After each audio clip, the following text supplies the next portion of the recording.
Hello and welcome to another Let's Play of Eldfall Chronicles. As you can see here, I managed to paint all of my earthen creatures I have so far. So still waiting for the Northern Wind campaign to arrive to get my whole set. So basically all of these will be doubled with the exception of the 2 Earth Elemental. These will be my first 2. But why I have painted these? Because today we are playing Extermination Contract with the Coalition of Thenion, as you can see and know already, and also with the Helion League. I thought this would be quite an interesting matchup to face the 2 Rin's factions against each other. And for the schemes card, the Coalition of Thenion has drawn Unmatched Flanking and Blood for Blood. And in this game I think I will use the Unmatched Flanking scheme simply because the hostiles will be the enemies, so therefore there are quite a few, and I think that there will be quite an opportunity for the Coalition of Thenion to get attacks from out of line of sight. And for the Helion League, as you can see here, they have drawn Last Warning. So basically at the start of the game they will not attack on the first turn and receive 3 victory points. The other win conditions is that the quest will end when all hostiles, basically the earthen creatures, are dead. And afterwards each will receive victory point on the number of enemy tier. So basically 4 for the Colossus, 3 for the Earth Elementals, 2 for the Golems and 1 for each Gargoyle. So with all of this, let's do some roll-off for the initiative. Here we go. Black for the Coalition of Thenion, white for the Helion League. Let's see what's happening. So 7 plus the 8 for the Knight Temple Priestess is a 15, and 18 plus 16, so 43 for the Helion Expatriate. Therefore the Helion League is allowed to choose what they want, and the Helion League decides on the side, and they will start here at this edge. And they decide that the first faction should deploy all of their models. So, and the Coalition of Thenion decides that the Helion League should also start to do so. So therefore giving the Helion League the initiative of this game. So with this I will deploy the hostiles according to the quest. I will deploy all of the Helion League, and afterwards I will deploy all of the Coalition of Thenion. And I'll see you for the first turn of the Helion League. Here is what the game looks after the deployment.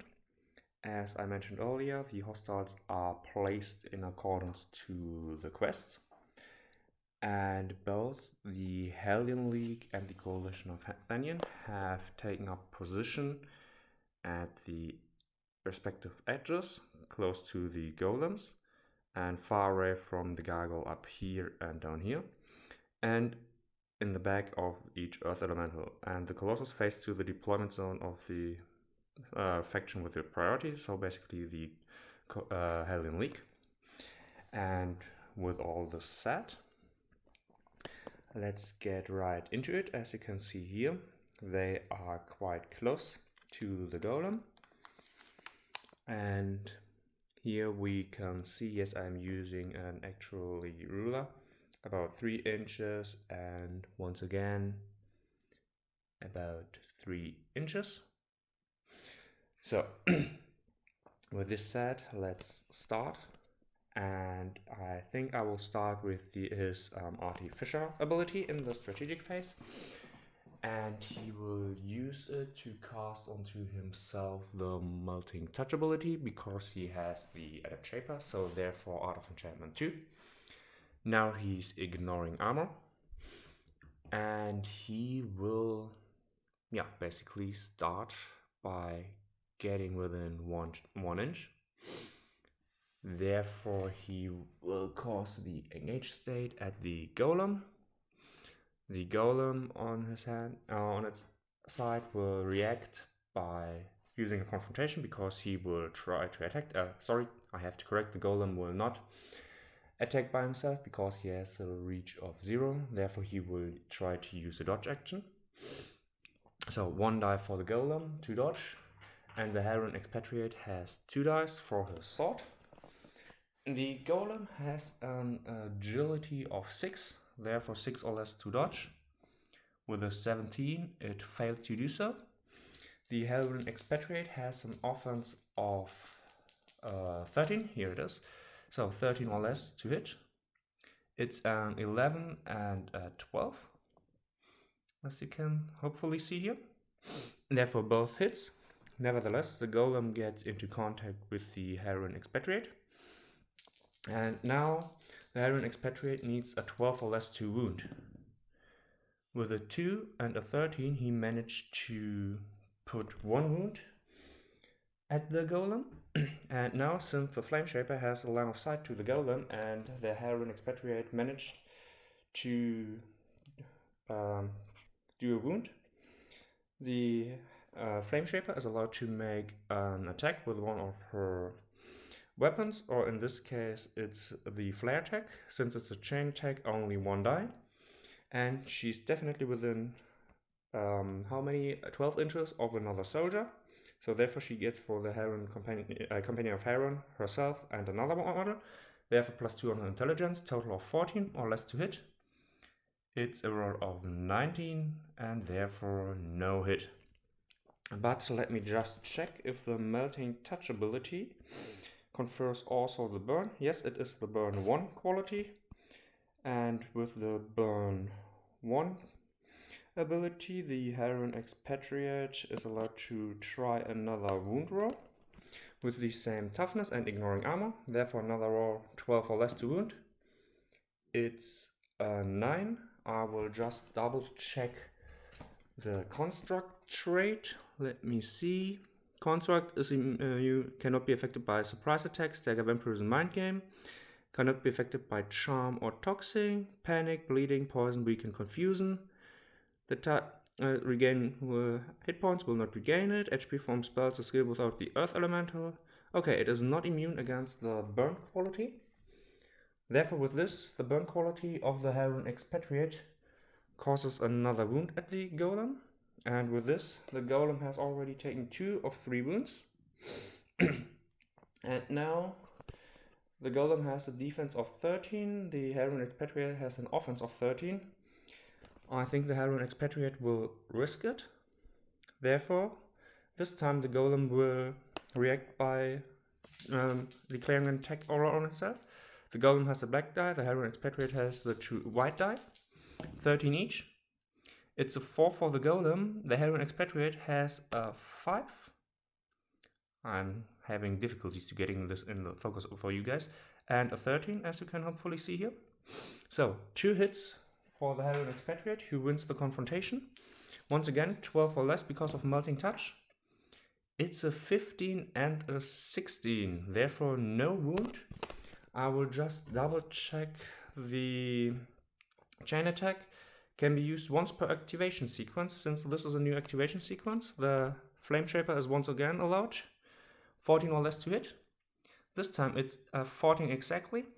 And since the Flare ability does not have the ignore armor, the armor of 8 from the Golem is reduced from the power of 14, therefore 6 or less to wound.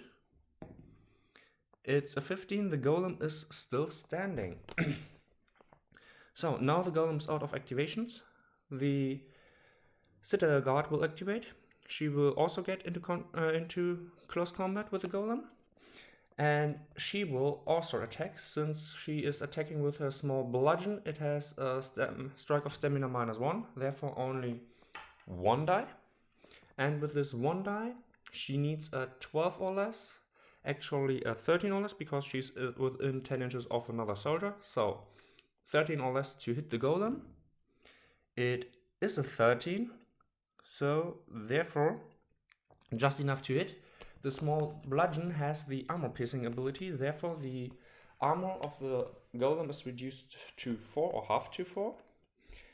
And in addition to that, the power is increased by 3, therefore she has a power of 15. 15 minus 4 is 11 or less to destroy the Golem.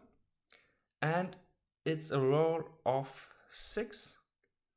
I'm not getting it into focus right now, but I hope you guys can believe me, seeing the small dash beneath the 6. Here, maybe here. Ah, here we go. A 6. With this, the golem gets a 3rd wound and is destroyed. Just removed from the field. And now they have to reposition a little bit. And for this, let me think about it. I think that the Citadel Guard will move up to here using a run action, ending her movement there. Next, the Flame Shaper will walk 6 inches. That's up to here. And let me just see, because with her flare spell, she with her ignite spell, sorry, that's what she also cast when she made her chain attacks.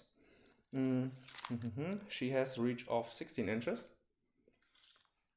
And with 16 inches, it's not enough to hit the gargoyle. Therefore, she will not just only walk; she will run, and she will run closer to the Citadel Guard to stay within 2 inches for the Citadel Guard to potentially use her protector ability. And now she will be let's see, she is not within 16 inches. So is she willing to try and attack the Colossus? Because in its active phase, the Colossus will target the model farthest away, which currently might be the Helion Expatriate or one of the Coalition of Thenion. On the other hand, I will just check what the reaction is. Dodge move towards the attacker, dodge move towards the attacker. Okay, and immediately it is an attack. So it might make sense if she attacks it, draws a little bit closer and hope that they will not be the farthest models. Otherwise, it might become quite hurtful. So then she will move a little bit closer here instead of targeting the gargoyle. And she's definitely, these are about 14 inches, and she's definitely targeting the Colossus. So with this, she will attack the Colossus with 2 die. The Colossus will dodge with its agility of 6. She has the Flame Shaper has a power of 14. So run action and then a second activation. She will attack with her ignite. 2 strikes with a white die, 1 for the dodge. The Colossus needs a 6. With a natural 1, it managed successfully to dodge the 2 and the 10 of the Flame Shaper, which means that it will move 2 inches closer. And this is around here. Turning towards the Flame Shaper. So the Flame Shaper is out of activations. The Helion Expatriate is out of activations, and the Citadel Guard is out of activations, but the Helion Expatriate will use his Ranger skill to move 5 inches just about here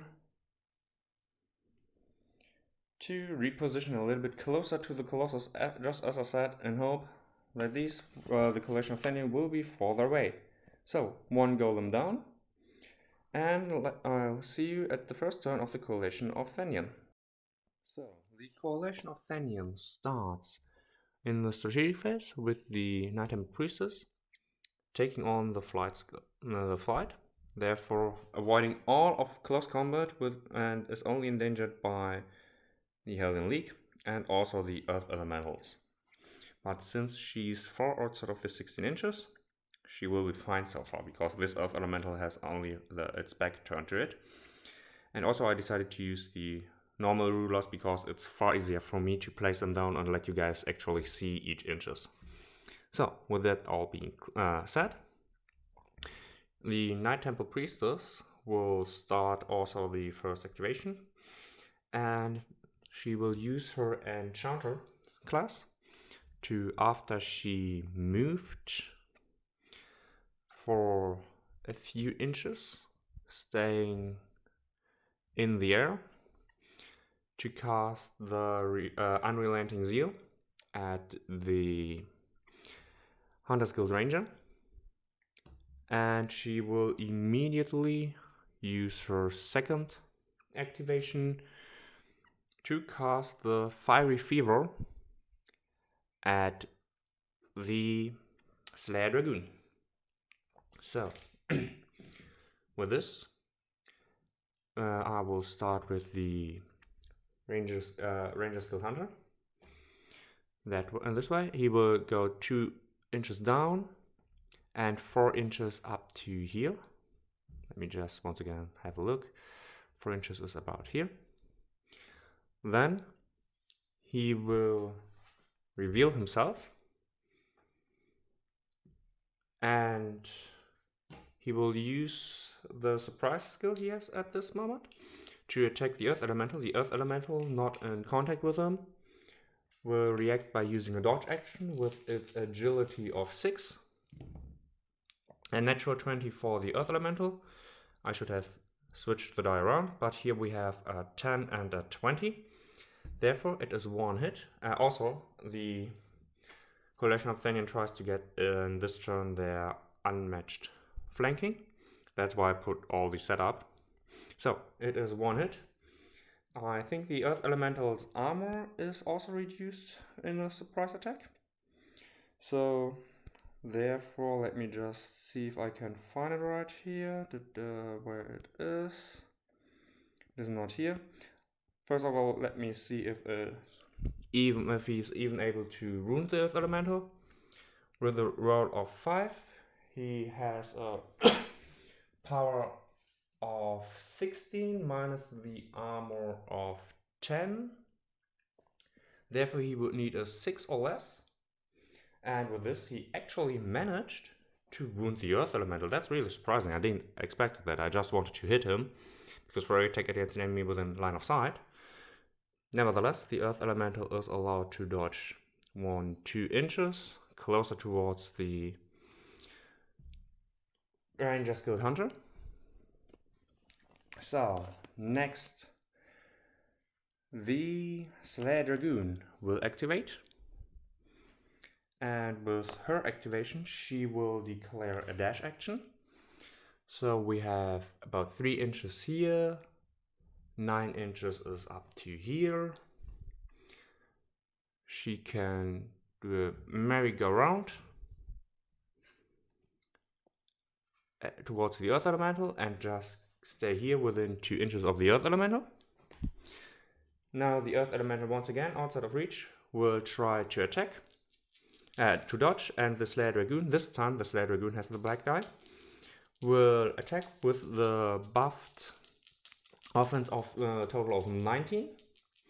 The Earth Elemental, once again, 6 or less. It's a 17 for the Earth Elemental, a 16 for the Slayer Dragoon.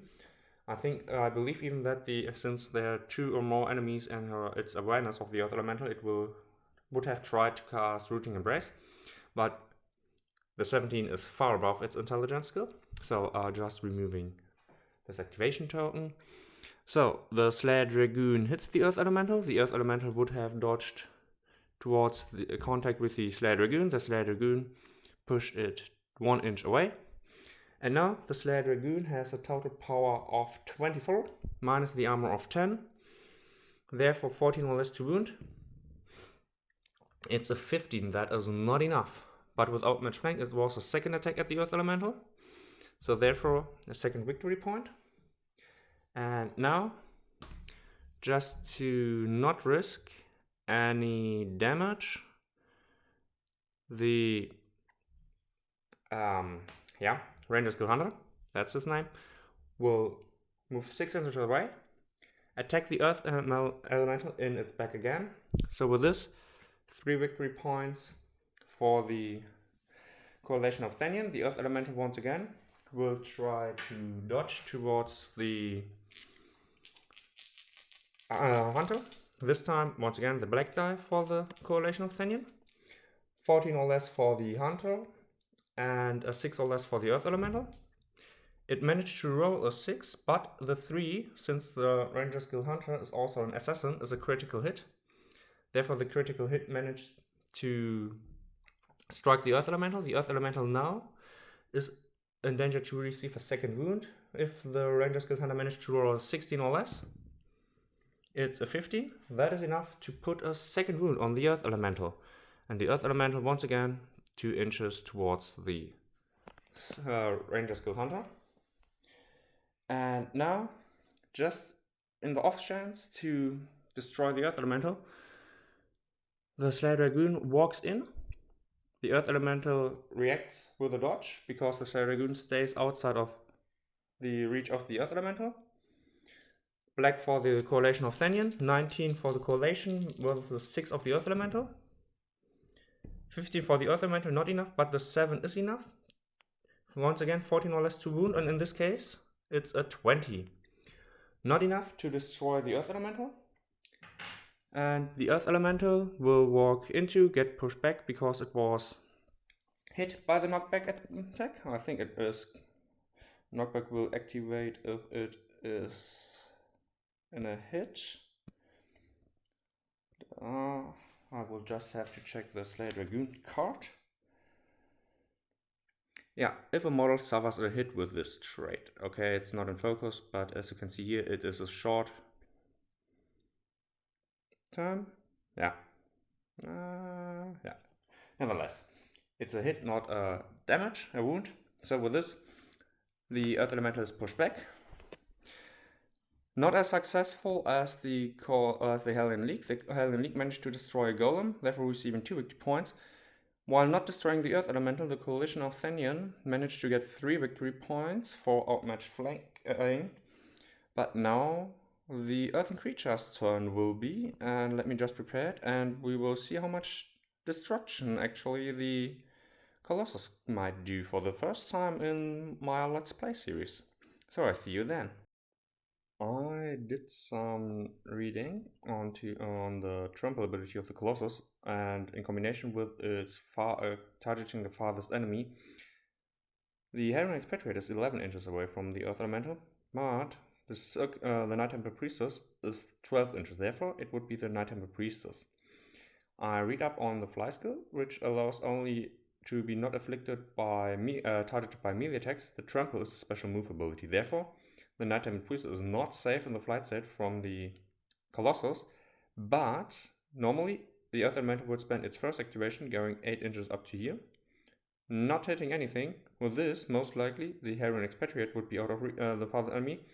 It would move 8 inches back around here, I believe, and then I would have to measure most likely the Slayer Dragoon would be, and then it would move up to here. So basically it would walk into a triangle, and I think that's no fun at all. Therefore decided for the trample ability, it will focus for the first for the turn. It will activate at the target most far away, and then will destroy the faction, the focus, all the models of the faction. So this time, first activation up to here, second activation, trample as many as the opponent gets, and third activation, see what is left over and trample again. So with this said, the Colossus will activate first. Let's start with the funny part, and the model I so far wasn't able to use, so it will use a run activation. 1, 2, 3, 4, 5, 6, 7, 8. Will run up to here using its trample ability. Also, it will activate its taunt ability. So, with this, the taunt ability causes all model within line of sight of it to make an intelligence check to not activate. So, since all 3 of the Helion and all 3 of the Thenion faction have a line of sight, all of them has to make activation, starting with the Helion Expatriate. Intelligence of 10. It's a 6, he's allowed to wait. The Flame Shaper has total intelligence of 14. 10, she's also allowed to wait. The Citadel has a boosted intelligence of 13 because of another soldier. Therefore also, with a 5, the Helion League, very disciplined, is able to retain themselves. Now, the Rangers Guild Hunter makes an intelligence check, 10 or less. It's a 14. He has to declare an activation. I will just turn the activation token around. The Night Temple Priestess has an intelligence of 14. She's allowed to wait with a 7. And the Slayer Dragoon has an intelligence of 10. At 2, she's also allowed to wait. So therefore, only the Rangers Guild Hunter has to declare an action. And I believe that I would have declared an action with him anyway. So I will just make a dodge with him, and he will dodge 3 inches away, just to be a little bit farther away. And now let's see, these are about 5.5, 5.5, definitely more than 6 inches. So I will just see, let's roll a die. 1 to 10, 11 to 20. 11 to 20, the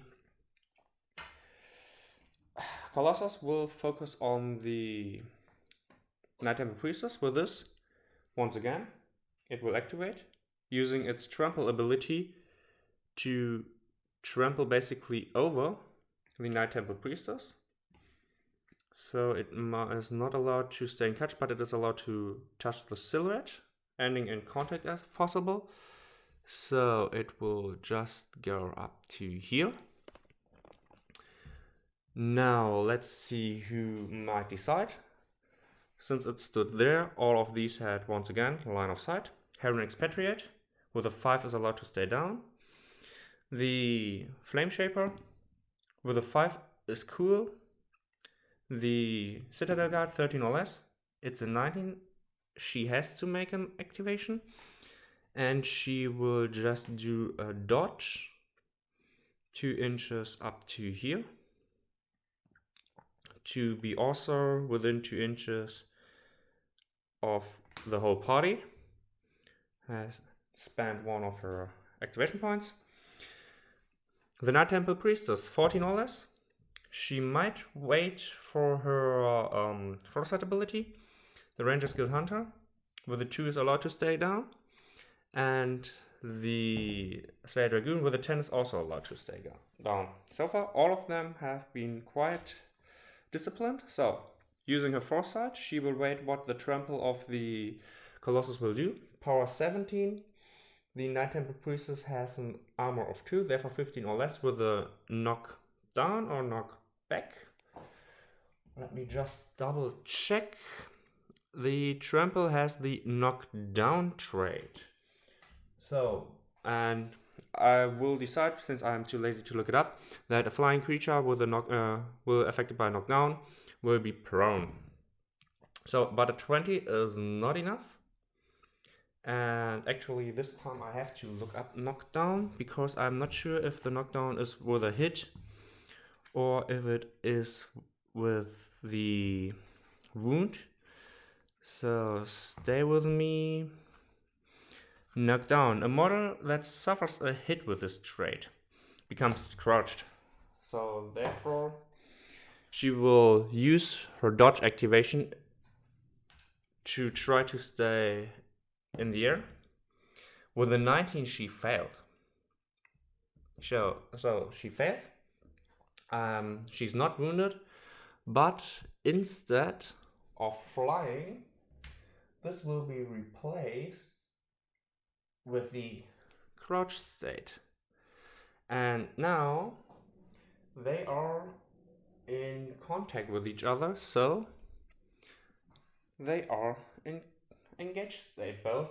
And now I have to see movement step, engaged, walk into base contact. That's the case.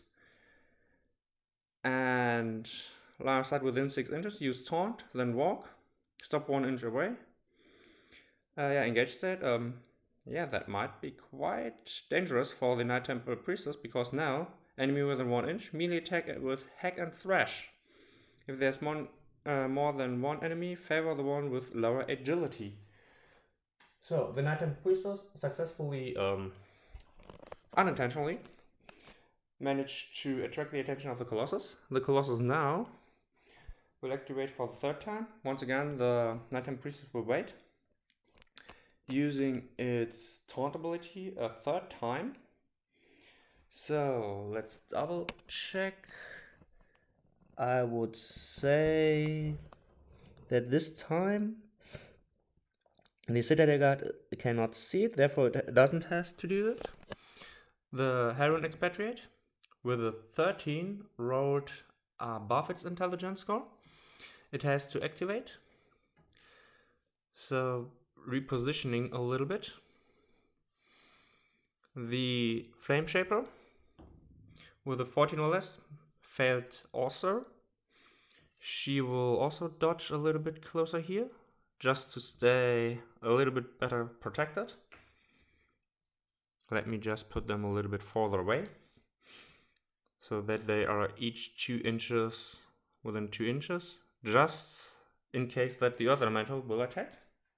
So, outside, so basically the Citadel Guard can protect them.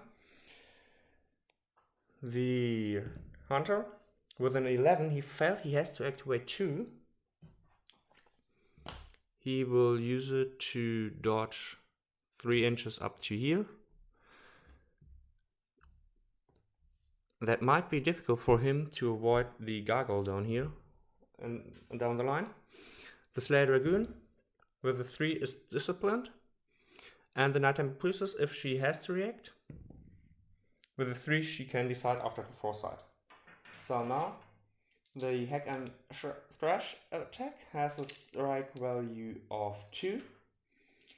Therefore it needs an offense of 4, with an offense of 14. The Colossus needs a 14 or less to hit. 2 hits, power of 17, once again 15 or less to wound. 14 and 18. The Night Temple Priestess, be it for just standing up, will try to dodge with an agility of 14. With a 7, she managed to avoid and dodge out with 2.5 inches of the engagement range of the Colossus. So the Colossus managed to steer up some chaos, but so far it hasn't inflicted any wounds. Now the other hostiles chance to activate, starting with the Earth Elemental. Yeah, let's start with this Earth Elemental here with the Wounded. It uses its regeneration ability, therefore regaining 1 wound. And now it will walk into contact with the Slayer Dragoon, giving both of them the engage state. And the Slayer Dragoon, and it will attack the Slayer Dragoon. The Slayer Dragoon has a total defense of 13 and only agility of 12. Therefore the Slayer Dragoon will attack herself, and she will she strike with a Slayer Lance? Yeah, she would risk it and strike with a Slayer Lance instead of the Bite and Claw of the Lupus Rex. So the Earth Elemental has 2 attacks and the white die, and the Earth Elemental only has an offense of 12. 12 for the Earth Elemental, 13 for the Slayer Dragoon. The Slayer Dragoon rolled a 4. The Earth Elemental with a 15 is above its value, and a 3 is below the Slayer Dragoon. The Slayer Dragoon has won the confrontation, and now needs a 14 or less to wound. It's a natural 1 to wound. So with this, the Earth Elemental receives 2 additional wounds. Excuse me. And another round, and the Slayer Dragoon attempts the same. So Earth Elemental gets in contact. A 2 and a 10 for the Earth Elemental, a 10 for the Slayer Dragoon. So basically both hit each other. The Earth Elemental has a power of, 16 minus the armor of 2, therefore 14 for the white die, and a 14 for the black die. The Earth Elemental rolled a 5, the Slayer Dragoon rolled only an 18, therefore the Slayer Dragoon will get a wound and the Earth Elemental will stay healthy. Or at least as healthy as it is, with only 3 wounds remaining. So next, since the Night Temple Priestess is at the ground, the Golem will run 6 inches, afterward it will walk 3 inches and get into contact with the Night Temple Priestess, who is unable to react because she had spent all her activation points. So the Golem will attack with its Fist of Stone, 2 strikes. It needs a 10 or less to hit. A natural 1 and a 14, the natural 1 ignoring the armor of 2. So it has a power of 15 or less to wound the Night Temple Priestess. It's a 20, the Night Temple Priestess is lucky. Nothing happens, but the 2 are into base-to-base contact. Next, this gargoyle attacks the target with the lowest HP. I will just get my ruler. So let's see. The Ranger's Guild Hunter is about 17.5. The Flame Shaper is about 18.5. So this gargoyle here will use its run action to make beeline towards 6, 7, 8, 9, 10 towards this Ranger's Guild Hunter. And next it will once again activate, and with 5 inches it is unable to get into contact, but with its second activation it will reach the Ranger's Guild Hunter, also giving the engage state. So all of the coalition of Thenion, nearly all, is into contact, into base-to-base contact and engaged. Now, the Earth Elemental is out of activations. This gargoyle, I'm pretty sure, will target around the Night Temple Priestess. Let's see.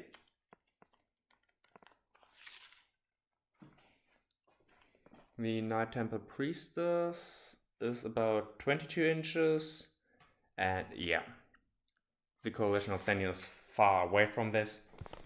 So let's see.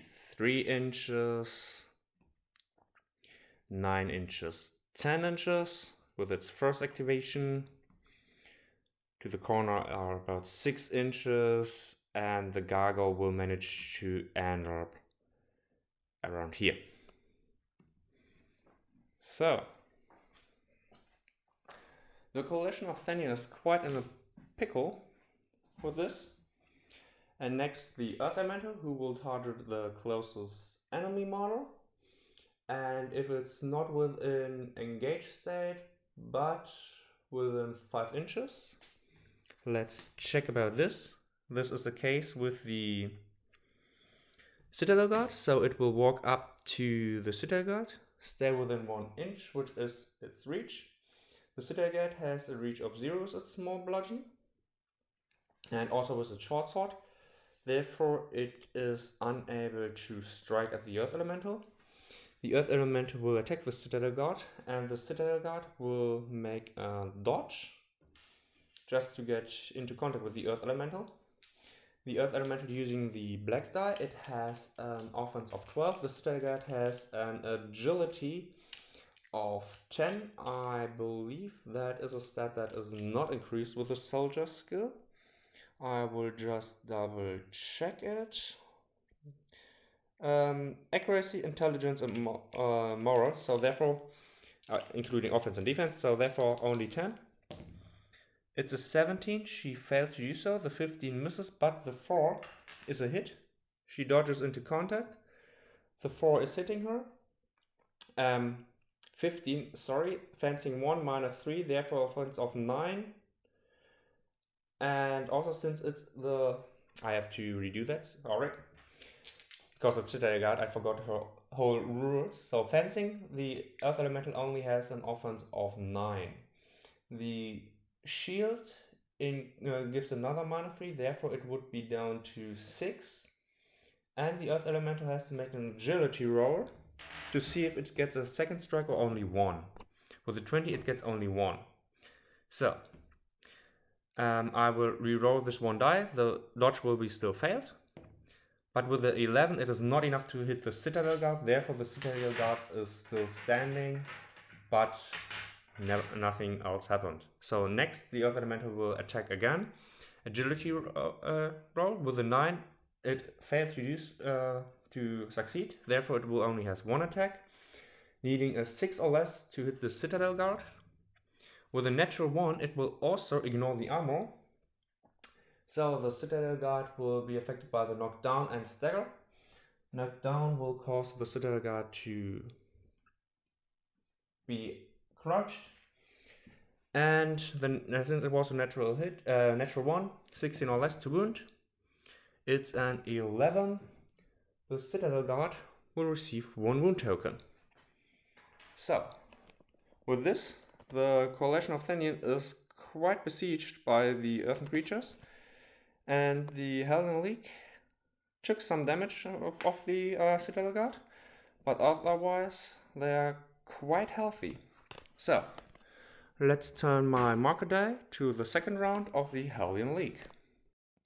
In an attempt to capitalize on the pickle of the Coalition of Thenion, the Coalition of Thenion, the Helion League will focus on this Earth Elemental. So in the strategic phase, once again, the Helion Expatriate casts Melting Touch onto himself as the Artificial class, and the Citadel Guard will most likely in her first activation will cancel the crouch state, but before that the Helion Expatriate will walk into contact or 1 inch away from the Earth Elemental, providing the engage state to all 3 of them, and he will attack. The Earth Elemental will defend. Both of them are declaring a melee attack, so therefore the Earth Elemental has 1 die with the black, the Helion Expatriate 2 die with in white. Helion Expatriate has an offense of 13, the Earth Elemental has a defense of 14. So the Earth Elemental has a 2, the Helion Expatriate has a 5, which would win the confrontation, and also a natural 1, which ignores the 2. And with this, 2 attacks, both ignoring the armor, so the natural 1 only is another hit, with a power of 12, ignoring the Earth Elemental's armor because of Melting Touch. The 14 does nothing, but the 4 inflicts 1 wound at the Earth Elemental, activating his Burn 1 skill, so another 12 or less to wound. 17 not enough. The Flame Shaper gets a chain attack, 14 or less. It is a 14. Now, since it was not a critical hit, -10, 4 or less to wound. Another 14, not enough to wound. And now the Helion Expatriate tries to strike again at the Earth Elemental. And the Earth Elemental has another shot to defend. A 15 is above the value, natural 1 and an 8. Again, 2 hits from the Helion Expatriate, 12 or less, sorry. 13 and a 5, this is not enough. Really seeing here the fragility of the Rin people. So no wound, but there was a hit, and I think the burn ability only activates when it causes another wound. Let's also just double check at that. And suffers a wound. So with this, no burn, but since it was a hit, the chain strike of the Flame Shaper, it's a natural 1 to hit, therefore now she has a 14 or less to wound. It's a 16, that might have caused 2 wounds, so no chance. Now the Citadel Guard will cancel the crouch state and will attack the Earth Elemental with a small bludgeon. 1 attack for her, 1 attack for the Earth Elemental. Offense of 13 against the defense of 14. A 2 and a 20, the small bludgeon hits from the Citadel Guard. halving the armor of 5 to 5, 15 minus 5, 10 or less to wound. It's a 15, it is not enough, but once again, the Flame Shaper gets a chain attack, 5 hits, 4 or less, 7, getting closer but not enough, and a final activation. Once again, 1 die each. White needs 13 or less, black 14 or less. 15 is above, the Earth Elemental managed to hit. Yeah, all in all it hits. So, minus the armor of 6, I believe. Should be 6. Yeah, 6. The shield provides +3 against range attack. And incoming melee attack from gets a -3 to hit. And yeah, the upgrade Hyperia Province does also nothing more. So, power of 15, 16, therefore 10 or less to wound. It's a 3, it is enough to put the Citadel Guard into the incapacitated state. So, since here it is 1 inch away, the Flame Shaper has the chance to attack without the friendly fire rule. And the Flame Shaper will actually do that. She will, since this soldier is out of action, let me just read it. Awareness is not incapacitated or dead, so she drops down to 12. She will walk a little bit back and attack the Earth Elemental. The Earth Elemental, out of activations, has no chance to react. So 12 or less to hit, an 8 and a 9, that's enough. 2 or 1 to wound, 12 and 15, that's nothing. And now the second activation of the Flame Shaper, 12 or less to hit, 19 and 20, that's not enough. So, sad but true, the Helion League didn't manage to do any significant harm to the Earth Elemental, not because of lack of hitting, but because of the lack of wounding. So now, let me prepare the Coalition of Thenion's turn, and let's see how they fare. Starting with the Night Temple Priestess, she will use the flight skill to get up, cancel the engaged state because she cannot be in this state when she's flying, except for another model that has the fly ability, and she will fly up to here, out of reach of most of them, and she will use this chance to cast the Agony spell at the Colossus, needing a 14 or less. It's a 2. That is enough to enchant the Colossus, who now has to make an intelligence roll each time it begins an activation or reaction, and it loses 1 hit point if it fails its intelligence roll. So, unless another model gets into base-to-base contact with it, a friendly model, let's see to avoid that. Next, the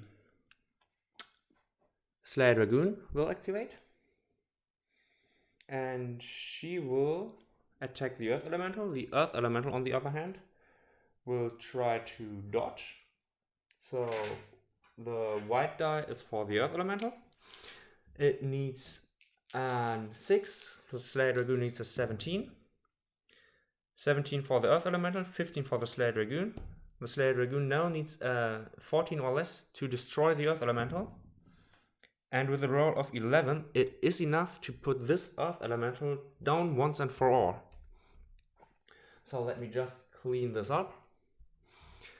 And since the Slayer Dragoon used an attack action,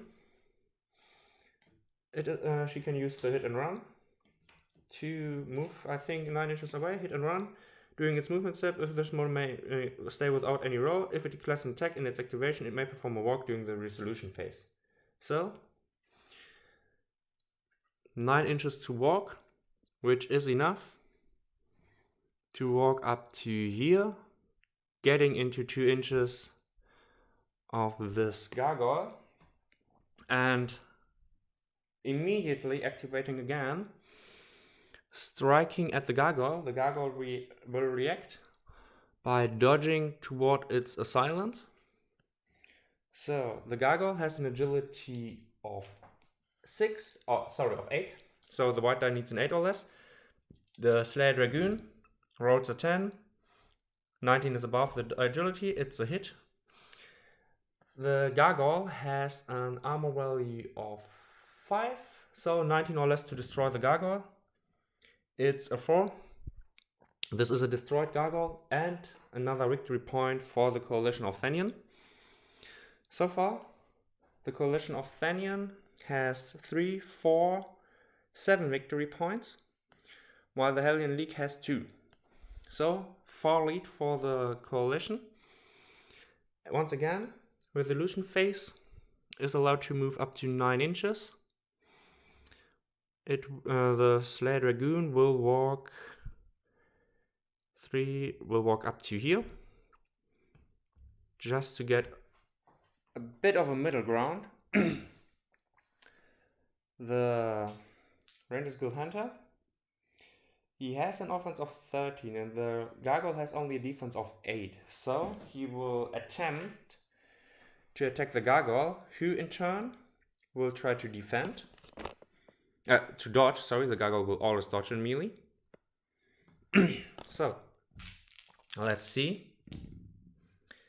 The gargoyle rolled a 5, which is enough to dodge the attack. And the Rangers Guild Hunter has only rolled a 16 and a 12. This wouldn't even be enough for his range attacks.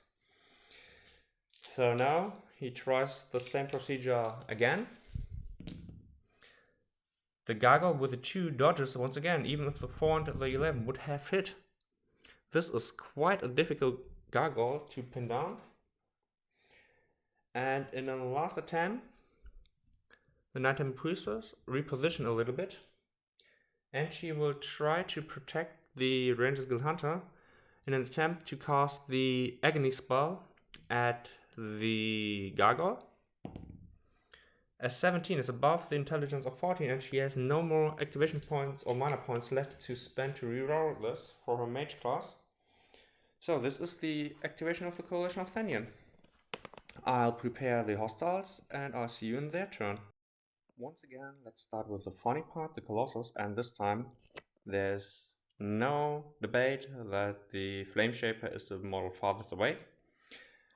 These are 6 inches, 12 inches, 18 inches, so up to here is the first movement, and otherwise it will trample as far as possible. But the Nighttime Priestess would get hit too, and here is the enchantment tile, and I also forgot to put token next to the Coalition of Thenion. So here we go. Now let's see if the first activation is possible for the Colossus, needing an intelligence roll of 8 or less. It's a 3. So it is allowed to activate, move up to here 8 inches. I will just position the Colossus already here. So 8 inches it stands here. It tramples or gets into contact with the Nighttime Priestess, so she definitely has to roll next time. But also, let's see, 10 or less if he has to declare an activation. He can stay all. The Slayer Dragoon has to declare an activation. She will dodge, just getting a little bit out of the way. Let's see if the Nighttime Priestess might decide. With a 10 she can use her foresight. Out of action, he can't see it. 19 he also has to declare an action. He will dodge. He will dodge 3 inches up to here, getting out of the engage state. Might the Flame Shaper decide? She might decide with a 12, and she will stay idle for the moment. He will reposition a little bit closer here. So, next, here, hit of 17, minus 2, 15 or less to wound. A 14 would wound. Therefore, she will use her reaction and try a dodge. With an 18, she felt the dodge. Therefore, she gets a wound. And since she only has one wound, she's not only in the crouch state, but also incapacitated. So, now, let's continue the carnage. 8 inches is up to here. But, let's see. With an 11 for its second activation, it is not allowed to activate. And instead suffers a wound. And the third activation, it's a 6, this time it is allowed to activate, and it walks right up to here. I decided that since the stratagem of the agony spell says it's just an enchantment, so it will stay until the next activation or strategy phase of the Coalition of Thenion. So I think this should be fair. So, with the funny part over, let's continue here with this confrontation. The Gargoyle will attack. The Ranger's Guild Hunter will, on his part, this time try to dodge. 1 die for the Ranger's Guild Hunter to dodge, 2 dice for the Gargoyle to attack. Offense 12 versus agility of 13. 13 is a 2, but the Gargoyle managed to get a natural 1 and a 2. Quite a dangerous roll on the Gargoyle. The natural 1 hits. Ignoring the armor, the Gargoyle has a power of 12. Therefore 12 or less to knock down the Ranger. It's a 5. The Ranger is not only incapacitated, but the Gargoyle's ability triggers, and he gets an additional activation point, cancelling the engaged state. Incapacitated, so the next model with the lowest wound is here at the far end, and therefore the Gargoyle will try to sprint or run as fast as possible, so a total of 20 inches.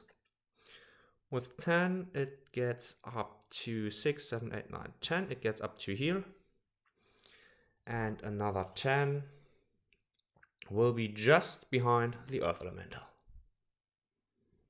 Here we are with the Gargoyle, sprinting towards the Flame Shaper. So no activation points left here. The Golem, closest enemy, will be the Slay Dragoon. It is, I will say it is able to get into close range, but the Slay Dragoon will use its activation to attack the Golem. Stomp, stomp, stomp, stomp, stomp. And the Slay Dragoon has to roll 11 or less. With a 9, she hits. Therefore, he is pushed 2 inches away, still engaged. And she needs an 18 or less to wound. It's a natural 1. With this, the Golem gets 2 wounds. And he has 1 wound remaining. And the Golem is engaged. So now, this Earth Elemental.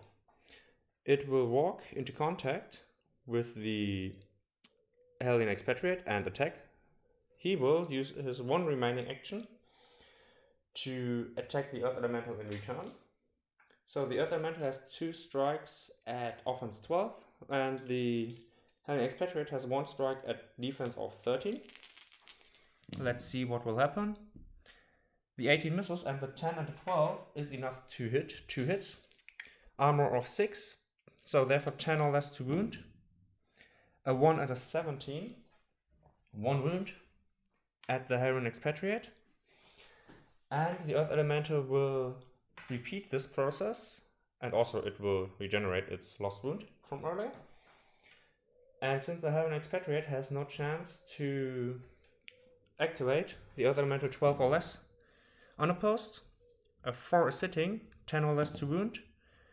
It's a 2, and with this, the Helion Expatriate is also incapacitated. So, these are all the activations of the hostiles. as you can see here, incapacitated, incapacitated, incapacitated, incapacitated. Only the Flame Shaper to the left and the Slayer Dragoon to the right are still beating so far. The Helion Expatriate will get up using his first aid kit next turn. And there are quite 1, 2, 3 enemies here. So I'll catch you at the Helion League's third turn. The Helion League will begin with the Helion Expatriate using his first aid kit to get back into the fight, using his artificial ability to cast Melting Touch onto himself. Then he will attack the Earth Elemental. 2 strikes against 1 to defend. Defense 14 and offense 13. 14 is above the 5 and the 17 is a clear miss. Just double checking. The Earth Elemental has a defense of 14, therefore it hits, needing a 10 or less to wound. It's a 12. The armor saves the Helion Expatriate, who will, in a desperate attempt, try to repeat this, or be better this time. The 7 for the Earth Elemental and a 16 and a 19 for the Rin. Therefore, a 9 for the Rin. No, it was a 19. When I took the die. So the Earth Elemental hits, 10 or less to wound. It's a 2. With this, the Helion Expatriate is once again down. Now the Flame Shaper, in a desperate attempt to stay alive and makes victory points, will activate. She will walk 6 inches. She might be up to. She will walk 6 inches, getting at this side of the Citadel Guard, who's immune to anything, to any sorcery, and is within 3 inches of the Gargoyle and the Earth Elemental. And she will actually try to cast the Flare spell. So the Flare has a reach of 3 inches and has the burn 2, so everything within 3 inches is affected. So these two, she's immune towards it, so she's not affected. And this has the burn 2 ability. So strike 1. Let's see. The Earth Elemental, 12 or less to hit. It's a 14. That is not enough. Nevertheless, the Earth Elemental will dodge 2.5 inches closer, so it should be around here. The Gargoyle, 12 or less to hit. It's a 19. And the Gargoyle with 2.5 inches should also be close around here. So still not engaged, because actually the Earth Elemental has a reach of 1. Therefore, they are engaged. Here's the engaged state. And with this, she will stay where she is. And yeah. Will she stay where she is? Yeah, because the Gargoyle will attack her nevertheless in the next turn. She is only allowed to use melee attacks, so therefore she has to use the Flare, which is countered by the Earth Elemental with a Confrontation, even when the Gargoyle is the intended target. Let's make a confrontation out of this and the Gargoyle be the passive hit. So, the black die is for the Earth Elemental, 14. The white die is for the Flame Shaper, 12 or less for the Flame Shaper. 13 is not enough. 7 is enough for the Earth Elemental to hit. Flame Shaper has an armor of 1, 15 or less. It's a 9. And with this, the Flame Shaper is also incapacitated. So, the Helion Lead is out of game. Yeah, I have no other token for incapacitated. And now, I will just turn around the token for the Slayer Dragoon, who has a real chance to make some victory points, or basically she just has to stay alive. And since she's quite mobile with a movement of 9 or speed 9, then it might be possible. First of all, she will she try to attack the Colossus in the hope that the Agony spell, which is still active, will cause some wounds before retreating. Seems sensible. So she will declare a dash action. With a dash action, she will get within 2 inches of the Colossus, so that the Colossus will not attack her, but make a dodge action, or at least it will try to make a dodge action because of the agony spell. It has to make an intelligence check of 8 or less. It's an 11, therefore it is not allowed to activate, and instead takes another wound. Now it has 2 wounds already. The Slayer Dragoon has advantage against huge and Colossus and large creatures, so she's allowed to reroll it, but she hits with a 10. Power of 24, against the armor of 10, 14 or less to wound. It's an 11 with a cleave ability. These are 2 strikes that are here. Since it is a lot more than 2 sizes larger, it is not allowed to be moved away. Now she will activate again, make another dash action, that's why I put the tokens here, to attack the golem. The golem on its turn will react with a dodge. So the golem needs a 6 or less, the Slayer Dragoon needs a 17 or less, 15 with a 13, so the 15 offense hits. Armor of 8, therefore it's 16 or less to wound.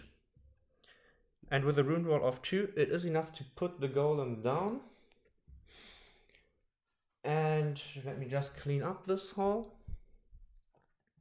So with this, that's the Thenion Lee's activation, putting another 2 wounds at the Colossus and putting the golem down. So far, 2 points for the Helion League, but 3, 6, 9 points for Coalition of Thenion. If the Slayer Dragoon manages to stay alive, she will win the game. Otherwise, both sides lose and the hostiles will win. So, I will prepare the hostiles' turn and I'll let you join then. I made a mistake, or 2 mistakes. First mistake, it was not the second turn, it was the third turn. Other mistake, since it was the strategic phase of the Coalition of Thenion, the enchantment Agony would have gone away. So, the Colossus would have been allowed a dodge. But with a roll of 19, the dodge would have failed, but it would have stood 2 inches closer to here. So now it might become interesting because the Colossus, once again, will start. And with its first activation, it will get up to here. And with this, it is within 2 inches of the Slayer Dragoon. And the Slayer Dragoon will use this chance to attack. And I will just put a reactive token, the other one is used now. So she needs 11 or less to hit, rerollable because of advantage. 6 hits. Now she needs a 14 or less, and a 20 is not enough. Otherwise she would have destroyed the Colossus before it could charge. Now the Colossus will use, will it use its trample attack? Let's see. In its reactive, line of sight within 6 inches, walk, stop 1 inch away. Okay. Now the Colossus will actually engage with the Slayer Dragoon. The Slayer Dragoon has to try to take it down, I believe. So with this, 1 attack for the Slayer Dragoon, 2 attacks for the Colossus. The Colossus has an offense value of 14. 14 against 11 rerollable. I will just double check the advantage. Once per activation sequence. So, she's allowed to reroll it. A 2 is cancelled out by the 1. And the 15 is above the offense. So, the Slayer Dragoon will try to reroll it, getting a natural 1. She indeed gets the natural 1. So, on the other hand, the 2 is also critical, so I didn't have to reroll. The Colossus and the Slayer Dragoon hit each other, ignoring the armor, so 17 against 24. The Colossus wounds and the Slayer Dragoon wounds. Natural 1 again for the Colossus, and then 18 for the Slayer Dragoon. And let's just grab the Colossus card, because the Hack and Thrash of the Colossus has the sweep 1, so everything in its front arc is hit. Knockdown and the Cleave ability, and with the Cleave ability, the Slayer Dragoon takes 2 wounds. The Slayer Dragoon destroys the Colossus because it has 6 wounds. Therefore now the Colossus also crumbles to dust because of the construct, but the Slayer Dragoon takes another 3 wounds and is therefore also incapacitated, causing the whole coalition of Thenion and Helion League to be incapacitated, and therefore, with 1 Gargoyle and 1 Earth Elemental remaining, the hostiles managed to win this scenario of Extermination Contract. Let me clean up the board and I'll see you in the after action report. So, after action report of this 3 turns of carnage. Yes, these were only 3 turns. And the coalition of Thenion fulfilled her stratagem with 3 points successfully. Killed 1 Earth Elemental, so therefore 6, 7 for 1 Gargoyle, 8, 9 for the Golem, and 4 for the Colossus, therefore 13 points for the coalition of Thenion, and the Helion League just destroyed 1 Golem, therefore 2. 13 to 2, if one side would have survived, the coalition of Thenion would have won. But since they didn't, the Earthen creatures have won, because there was still 1 Earth Elemental and 1 Gargoyle remaining. So what do I think about this mission, or this quest? I really like it, and it is really interesting because with 85 points, these 2 parties are 65 points each, but with 85 points, I believe that the other Earth Elemental and Gargoyle would have fallen too. Because there would have been more activation on each side. So I think that the new change that Free Company made recently in her competitive games with 85 points per side is really good. Thumbs up for that. Because I think that most of this mission, also the Heart of Obsidian campaign, I played most of this channel so far, will be also more possible with this. Otherwise, you know the units. I really have to remember the abilities of the Citadel Guard when she's attacked, because it's just a ton load of that. I'm proud that I remembered the chain attack. Most of the other routes here, I of course made some mistakes, rectified them, and I'm really happy that I painted all of my earthen creatures I have so far. Even when, if you take a look, this color scheme is really basic. It's just some gray, browns, a little bit of green to simulate some moss. And here at the Colossus and at the Gargoyles, if I can manage to grab one, you might see that I put at the... Let me just try to get it into focus. I just tried to get some red accents. Yeah, it's not really good with the focus today. Sorry for that, guys. But you might see here some red and at the headpiece. So I tried to put some accents at the Gargoyles and the Colossus, who are more humanoid. The Colossus are the Golems are just stone. So yeah, makes a huge difference. Looking forward to get these 5 once again. The Colossus in another pose. My 2 Earth Elementals.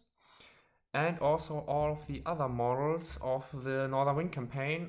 Free Company, if you see this, I'm really looking forward to it. At this point of recording, send it please. Because I really want to try out the Goblin faction, the Neutral faction, and the Oni faction. And also with the Onis you are able to build some Undead focus faction. So a lot of new things to play with, new models, more units, also the Dungeon Crawl. And as soon as I have hopefully painted some models of the Dungeon Crawl, we will start a Let's Play of Northern Wind. So with this, I hope you're looking forward to it as much as I do, and I'll see you next time.